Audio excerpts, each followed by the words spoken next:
Hello, it's Mrs. DeMarco, and I am here to read you Chapter 5 of Because of Winn-Dixie. When we left Chapter 4, Opal had just heard 10 facts about her mom from the preacher. And she went right to her room and she wrote them all down so that she would be able to grab it and read it and hold on tight whenever she needed to. And also, she wanted to write them down so that if she ever saw her mom, if her mom ever came back, she would be able to recognize her right away. Chapter 5.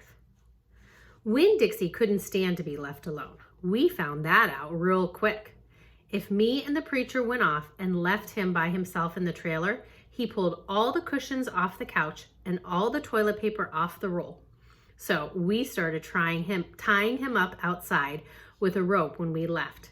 That didn't work either. Winn-Dixie howled until Samuel, Mrs. Detweiler's dog, started howling too. It was exactly the kind of noise that people in an all-adult trailer park do not like to hear. That's so funny. I can really make a text-to-self connection on leaving pets at home alone.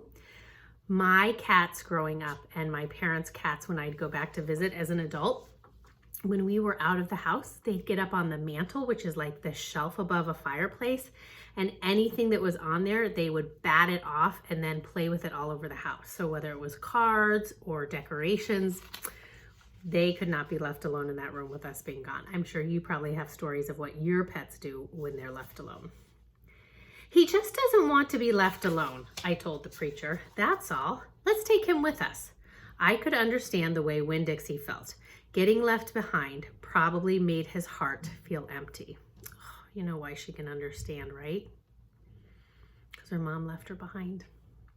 After a while, the preacher gave in, and everywhere we went, we took Winn-Dixie, even to church. The Open Arms Baptist Church of Naomi isn't a regular-looking church. Picture this church. The building used to be in a Pick-Up Quick store. And when you walk in the front door, the first thing you see is the Pick It Quick motto. It's written on the floor in little red tiny tiles that make great big letters that say, pick, pick, pick, quick, quick, quick. The preacher tried painting over those tiles, but the letters won't stay covered up. And so the preacher has just given up and let them be. It's like if you went to church in the pumpkin pantry, right? The other thing about the Open Arms that is different from other churches is that there aren't any pews.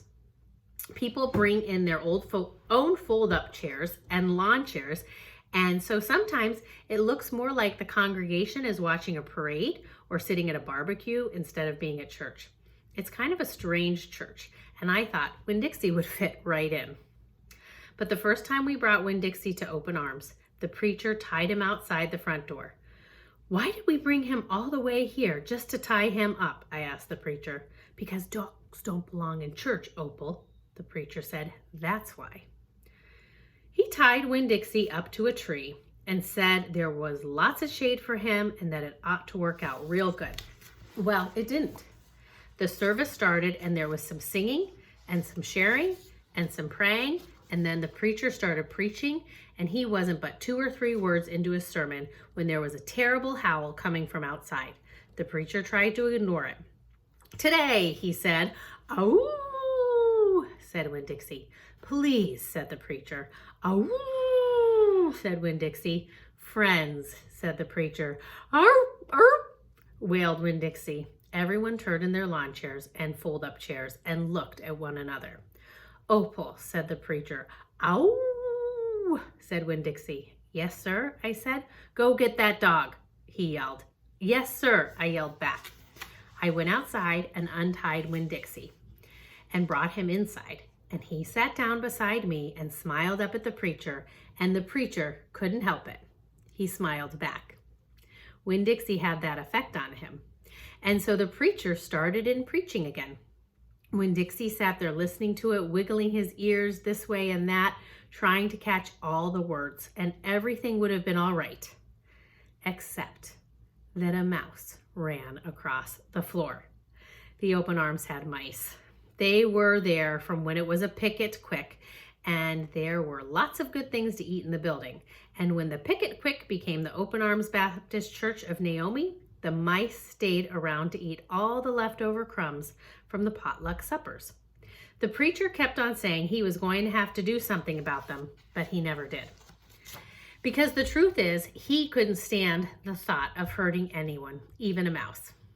Well, Winn-Dixie saw that mouse, and he was up and after him. 1 minute, everything was quiet and serious, and the preacher was going on and on and on, and the next minute, Winn-Dixie looked like a furry bullet shooting across the building, chasing that mouse.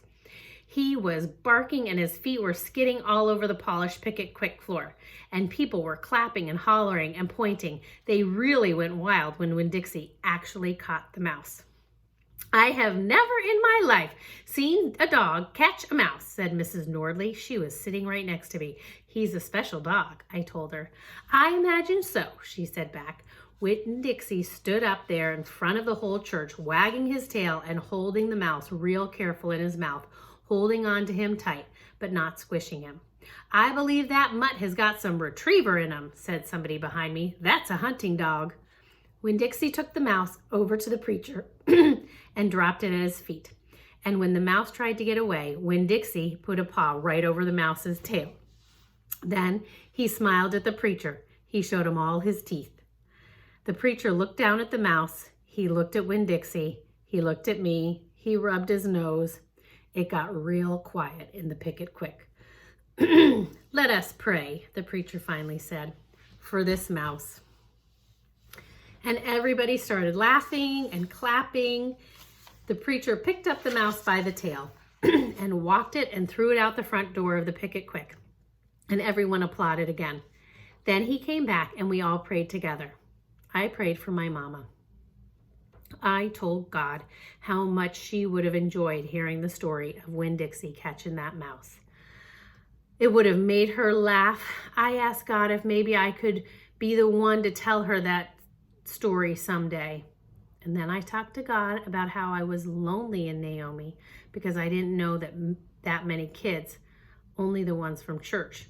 And there weren't that many kids at the open arms, just Dunlap and Stevie Dewberry, two brothers who weren't twins but looked like they were, and Amanda Wilkinson, whose face was always pinched up like she was smelling something real bad, and Sweetie Pie Thomas, who was only 5 years old and still mostly a baby. And none of them wanted to be my friend anyway, because they probably thought I'd tell on them to the preacher for every little thing they did wrong. And then they would get in trouble with God and their parents. So I told God that I was lonely, even having Winn-Dixie. And finally, I prayed for the mouse, like the preacher suggested. I prayed that he didn't get hurt when he went flying out the door of the Open Arms Baptist Church of Naomi. I prayed that he landed on a nice, soft patch of grass. That's the end of chapter 5.